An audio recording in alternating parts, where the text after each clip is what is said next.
Idaho Experience is made possible with funding from the James and Barbara Semino Foundation, devoted to preserving the spirit of Idaho, from Ann Balakay and Louise Nelson, from Judy and Steve Meyer, the Friends of Idaho Public Television, the Idaho Public Television Endowment, and the Corporation for Public Broadcasting.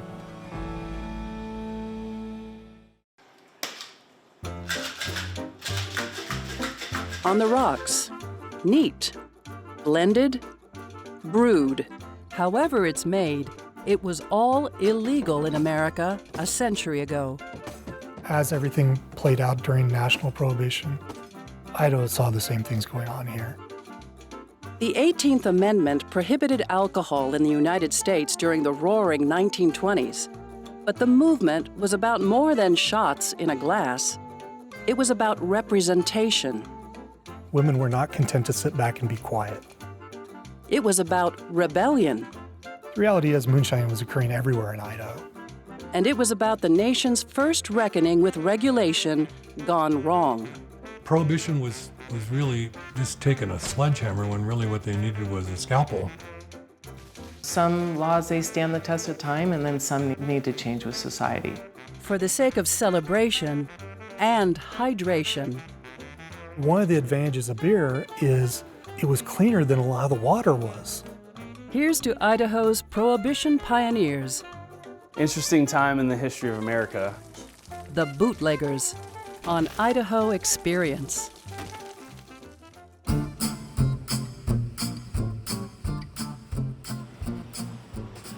There's a new high-end bar in an old Idaho Falls building.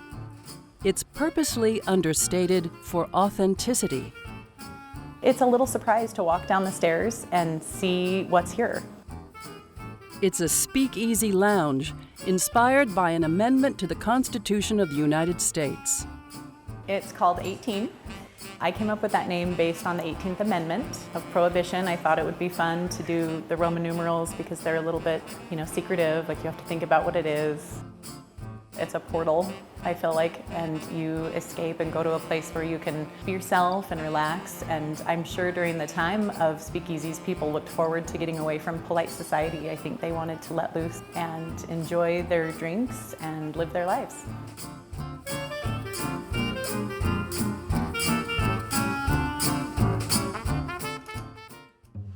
"18" is in the basement of a building constructed in the early 1900s. A men's-only club, the Odd Fellows, owned it. An undertaker conducted his morbid business downstairs, while the men practiced their secret rituals upstairs.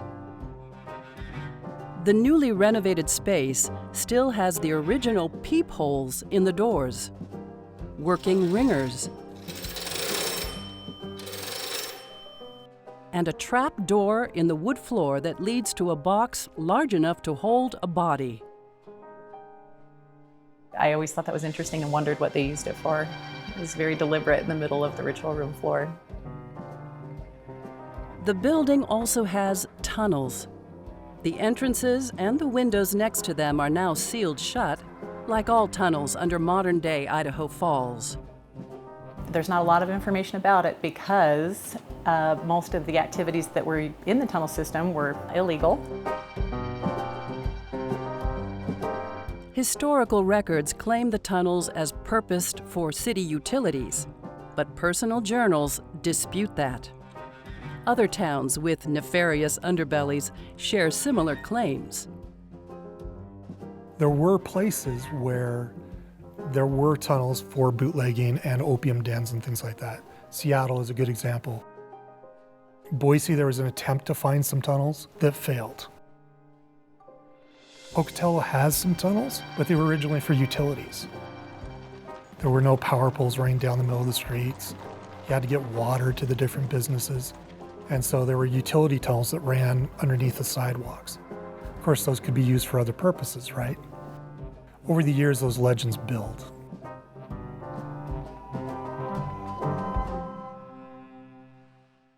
The 18th Amendment was passed in 1919. Prohibition officially started a year later in 1920. But temperance, a lifestyle choice void of spirits, started long before the 18th reigned in the Republic. The temperance movement had been growing for a long time. It didn't happen overnight. And there was good reason then for the nation to consider it. In the early 1800s, the average American drank 9 gallons of hard liquor annually. Consumption was high partly because alcohol purified water, so many considered it safer to drink than what was sourced from the river. We have 2 rivers in Idaho called malade. Well, that's French malaise for sickness. As areas developed, rivers and streams tended to become sewers. Outhouses were propped right over the top of the river. Beer was what everybody drank, and it was the beverage of the time.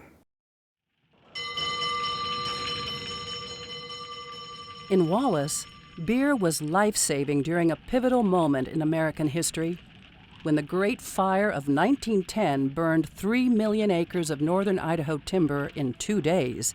Drinking water was nearly impossible to find, but the brewery had beer.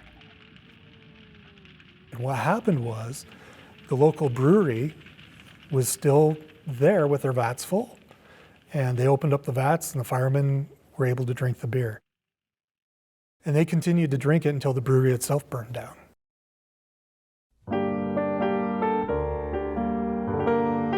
A stiff drink was hydration and temptation in the same swig. Consumption was so high, sermons about alcohol abstinence were preached to the choir, and women quickly attached themselves to the temperance movement.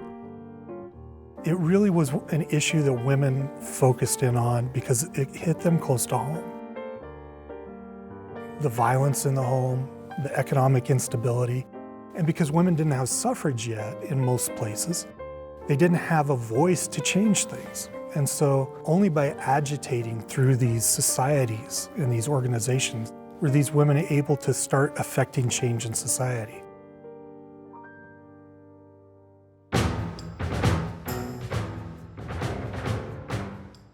Carrie A. Nation, so named for what she claimed as her attempt to carry the nation, was a Midwestern woman who knew how to agitate. Wearing a large white bow symbolizing temperance, she ransacked saloons repeatedly with a hatchet. Axe-shaped pins were sold to keep her hatchetations funded. In some ways, she was a tragic figure. Her first husband was a falling down drunk. And Carrie obviously didn't like that, and she was not somebody who would just sit back. Some people said, well, she's just crazy. But she wasn't. She wanted change.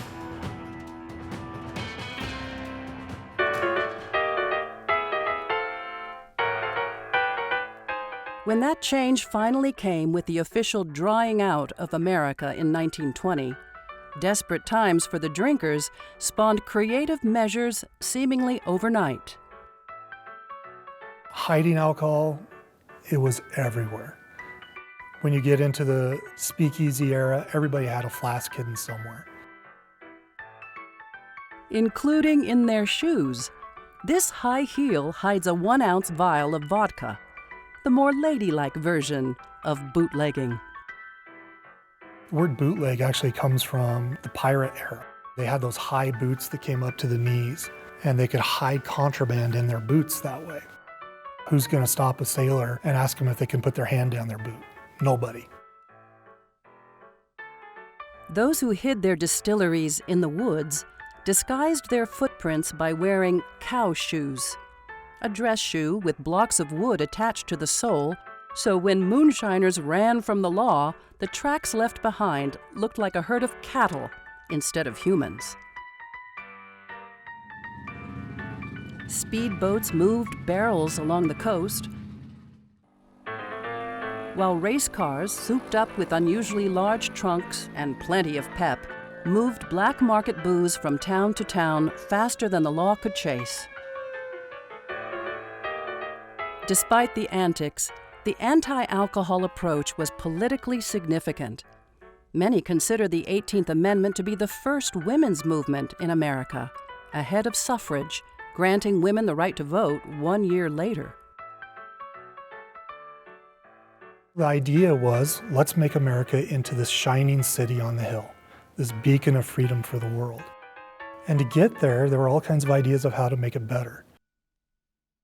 But fostering an ideal and sober society came with severe unintended consequences. It was a rough game, but the stakes were high. For every gangster killed or caught, there were two to take his place. In the 1930s, the notoriously violent gangster Al Capone surfaced. Estimates put his annual revenue at $100 million. He opposed prohibition, but knew it was good for his bootlegging business, openly taunting lawmen to chase down his supply.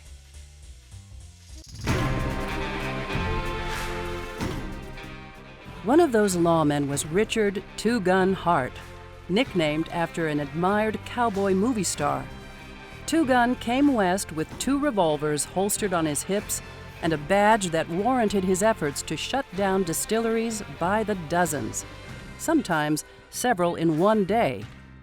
His territory included northern Idaho, where he enforced liquor laws on reservations for the Bureau of Indian Affairs. He was thorough in his seizures, while also guarded about his heritage. Two Gun Hart was born in Italy as James Vincenzo Capone. He was Al Capone's oldest brother.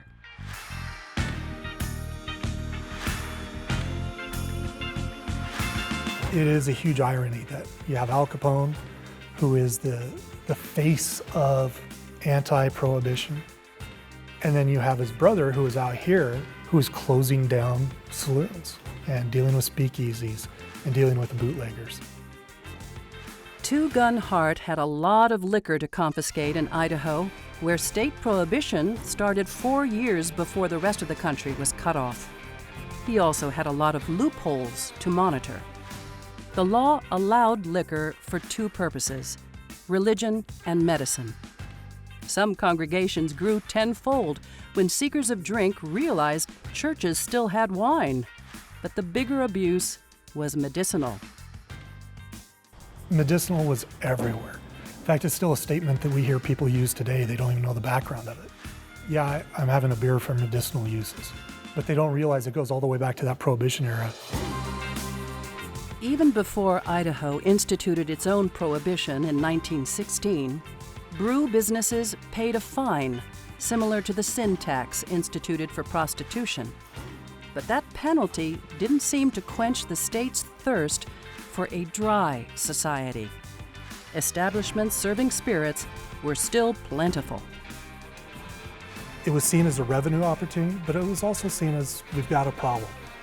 Pocatello had a number of saloons, Boise had a lot of saloons, Lewiston had saloons, Wallace had saloons.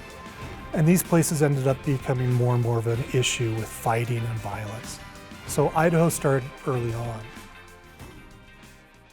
Pocatello's first hotel, the Pacific, owned by the railroad, used to open its bar not just for limited hours, but for limited minutes.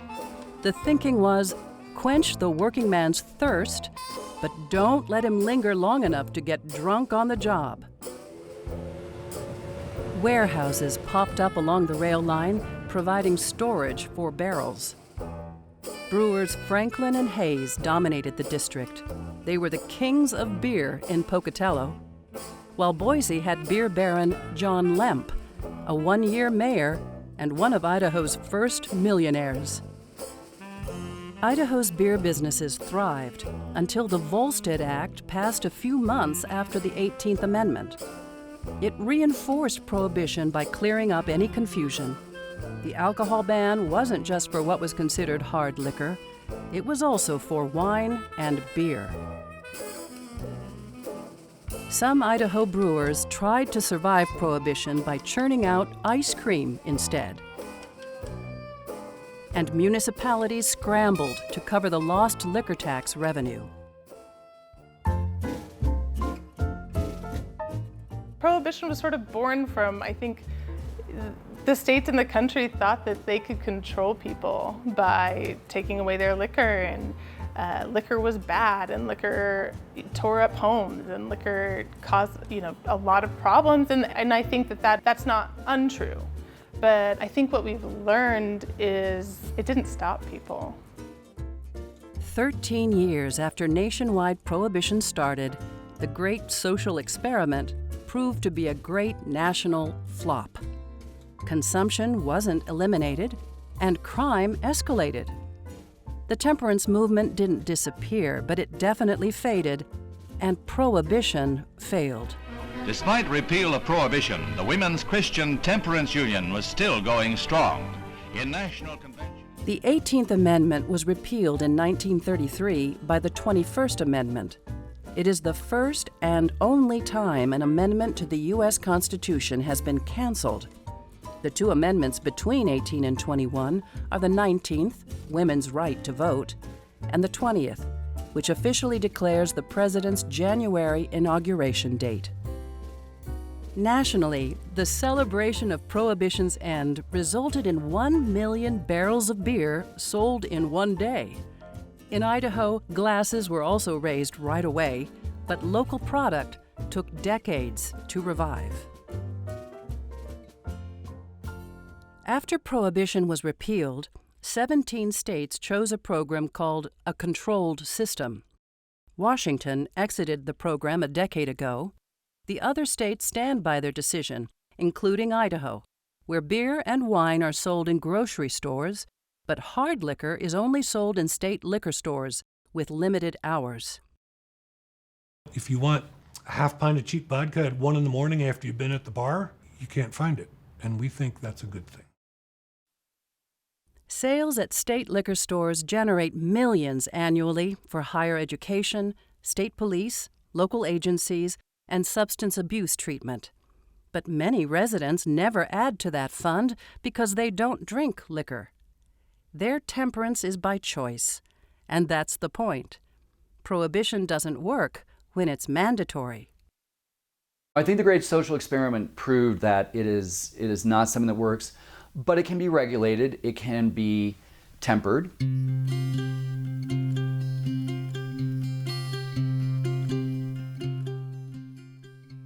Sainte-Chapelle is considered Idaho's first major winery post-Prohibition. It planted 15 acres of grapevines in 1971, nearly 4 decades after repeal. Unlike bathtub gin and moonshine, growing grapes is not a quick or simple affair. It takes years to get good at what you're doing, same just like the vine. It takes years for the fruit to get good. Sainte-Chapelle sold its first wine in 1976, 2,000 cases of it. By 1982, 62,000 cases. Today, the vineyard covers 600 acres and produces 125,000 cases annually, with more vines needed to meet growing demand. National alcohol consumption was less than 2 gallons per person when Prohibition ended. Now it's more than 2 gallons per person, with most of those gallons as spirits, followed by wine, then beer. Estimates put the standard number of alcoholic drinks per consumer at 535 drinks per year. In Idaho alone, connoisseurs spent nearly $320 million on hard liquor in 2022. Booze is big business. So is agriculture. Crops are economic drivers whether they are grown for food or for drink. This soil is very fertile and we're set up for an agriculture environment here. We should take advantage of it. Undertones of temperance still dictate how state spirits flow, but they do flow. Grapes make wine, barley makes beer, and Idaho's famous potatoes make vodka. The largest distilled alcohol producer in the West, Distilled Resources, Inc., opened in Rigby in 1988. It was originally a fuel ethanol plant under the Carter administration. When that didn't work out, it was converted into a beverage alcohol distillery. That company, known as Drink, turns 9 pounds of potatoes into 750 milliliters of vodka in 6 days. It's the largest potato-based alcohol producer in North America, moving 200,000 cases annually. And then there's Bardenay in Boise. It opened with pioneering spirit in 1999 when the federal government granted it the first permit in the nation for distilling spirits in a public space, a restaurant.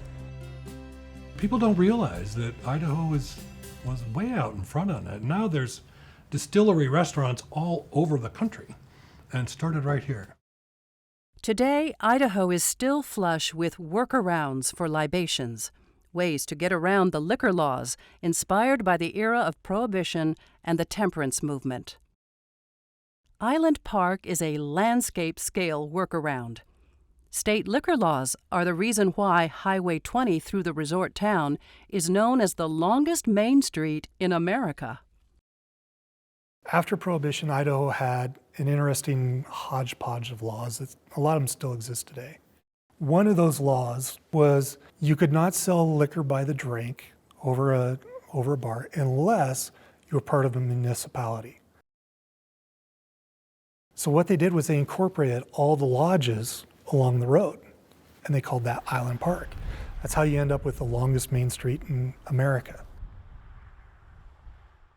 Prohibition could still happen today, but at a city or county level rather than statewide. And Idaho still keeps booze in check with a quota system that limits liquor licenses to one for every 1,500 people within city limits. The quota system certainly has stifled growth, in my opinion. In this industry, liquor generally is one of your major profit drivers. Your ability to sell that really helps your bottom line, helps your business stay afloat. When that isn't afforded to you because liquor licenses are hard to get, it creates challenges that you have to work around. Workarounds for other substances are surfacing too. Look at that same controlled system map of the country. Certain states now have something else in common. Marijuana is legal in neighboring states, but not in Idaho. The problem with cannabis is that it's not legal at the federal level yet. It's always seemed odd to me that people would want to encourage more marijuana and alcohol and all the rest of these things to fill a budget hole. You know, if it's really important, then find another way, but to prey on certain products and industries just doesn't seem right. Section 24 of the state constitution, in language and by law, still favors temperance and sobriety. But by action, Idahoans are still finding ways to work around what doesn't work for everyone. I think it's easy for me to sit here knowing what I know and say that there was a lot of ignorance. I'm sure at the time people had good intentions. And I think we've learned a lot from it. And I think because of it, we've made a lot of forward-thinking changes and a lot of good things have happened because we learned through our mistakes. But I cannot imagine that if I had been living in a time of Prohibition, that I would have been on board. But I don't think Prohibition will ever work anywhere. By making it illegal, you created a whole black market for alcohol production. You know, that's why we have moonshiners, and that's why you have bathtub gin and stuff like that. Would that have happened otherwise? Probably not. What did we accomplish from between the 18th Amendment and the 21st Amendment? We just created a black market for liquor. That black market lost its mystique when Prohibition ended, while America's appetite for celebrating with a glass of something strong continued. Today, there are creatively named pours, like the Oddfellow, named after the men's only club that owned the building 18 resides in now. The Rebecca, so named for the wives of the Oddfellows. And the Skull in the Wall. It recognizes the club's tradition of hiding a human head at headquarters. It's a legend in a glass, with a splash of rebellion for history's sake. I think there's a lot of the same Puritan things that have come through, from the beginning of America. A lot of that has come through in law, and especially Idaho's been a conservative state for a long time, and I think that it relates. Having a speakeasy here, even though it's not illegal, I think for some people it's still an escape. Prohibition began because of the violence in the home and because of the issues of alcoholism. I don't think we've answered those questions yet. And really, I think what a lot of it comes down to is, are people as individuals moral?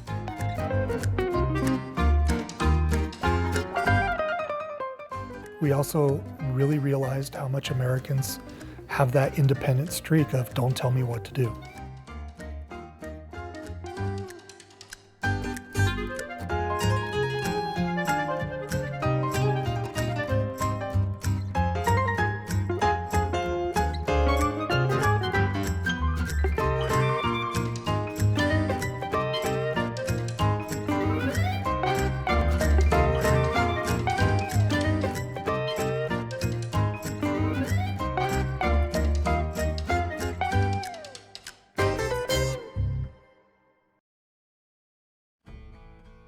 Idaho Experience is made possible with funding from the James and Barbara Cimino Foundation, devoted to preserving the spirit of Idaho, from Ann Balakay and Louise Nelson, from Judy and Steve Meyer, the Friends of Idaho Public Television, the Idaho Public Television Endowment, and the Corporation for Public Broadcasting.